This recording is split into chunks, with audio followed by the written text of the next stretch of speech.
లైఫ్లో చాలామంది చాలా కోరుకుంటారు, చాలా కోరికలు ఉంటాయి. నాకు మంచి హెల్త్ కావాలి, మంచి డ్రెస్సింగ్ కావాలి, మంచి హోమ్ కావాలి, మంచి ఫుడ్ కావాలి, మంచి జాబ్ కావాలి, అండ్ ఫైనాన్షియల్గా నేను చాలా సంపాదించాలి అని చెప్పి చాలా కోరుకుంటారు. సో అన్నిటికీ కోరుకున్న ప్రతి ఒక్కటి దక్కాలంటే ప్రతి ఒక్కరికి దక్కదు. అది కొంతమందికి దక్కుతుంది, కానీ దక్కున్న వాళ్ళు చాలా అంటే చాలా తక్కువ మంది ఉంటారు.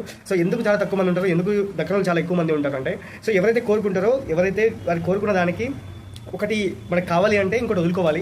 సో అది ఏదైనా సరే, ఇప్పుడు సపోజ్ ఒక హెల్త్ గురించి మాట్లాడుకుందాం. మంచి హెల్త్ కావాలంటే మనం మంచి ప్రాపర్ డైట్ మెయింటైన్ చేయాలి. ఏది చెడ్డ అంటే ఏది పడితే అది తినడం, రోడ్డు మీద కానీ అది ఆయిల్ ఫుడ్ కానీ అండ్ బిర్యానీలు అది ఇది అని చెప్పేసి తింటే అది హెల్త్ పోతుంది అనమాట. సో మంచి హెల్త్ కావాలంటే నువ్వు సాక్రిఫైస్ చేయాల్సి ఉంటుంది. అది సో ఈవెన్ దో నీకు మంచి ఫిట్గా ఉండాలంటే రెగ్యులర్గా మార్నింగ్ లేవడం, ఎక్సర్సైజ్ చేయడం ఇలాంటివి ఉంటుంది అనమాట.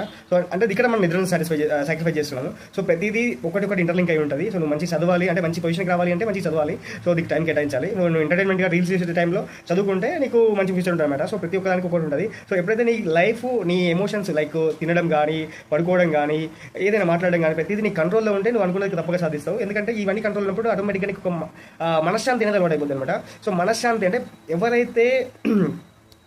ఎవరైతే ప్రశాంతంగా ఉంటారో వాళ్ళు అనుకున్నది సాధిస్తారని చెప్పేసి చాలాసార్లు చదివిన. నేను చదువుకున్న హాస్టల్లో ఉంటుండే గేట్ ఎంట్రన్స్లోనే. సో చాలా అంటే చాలా మోటివేషన్ కొటేషన్. ప్రశాంతంగా ఉన్న వాళ్ళు అనుకున్నది తప్పక సాధిస్తారు. ఎందుకంటే ఒక క్లారిటీ ఉంటుంది అనమాట. ప్రశాంతతలో ఉన్న క్లారిటీ మనకి ఎక్కడ దొరకదు. సో ఆ క్లారిటీ కోసం ప్రశాంతతను మెయింటైన్ చేయండి. Calmness is the best solution for all the problems.